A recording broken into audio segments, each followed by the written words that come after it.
Ayan guys, for today, ayan, ang ating menu is tuna balls. Ayan guys. There we go everyone. Yum yum. Tuna balls.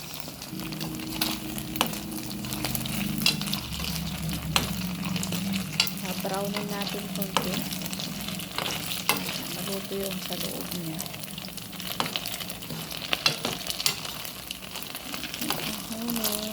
Kasi yung iba hindi pa siya brown na siya.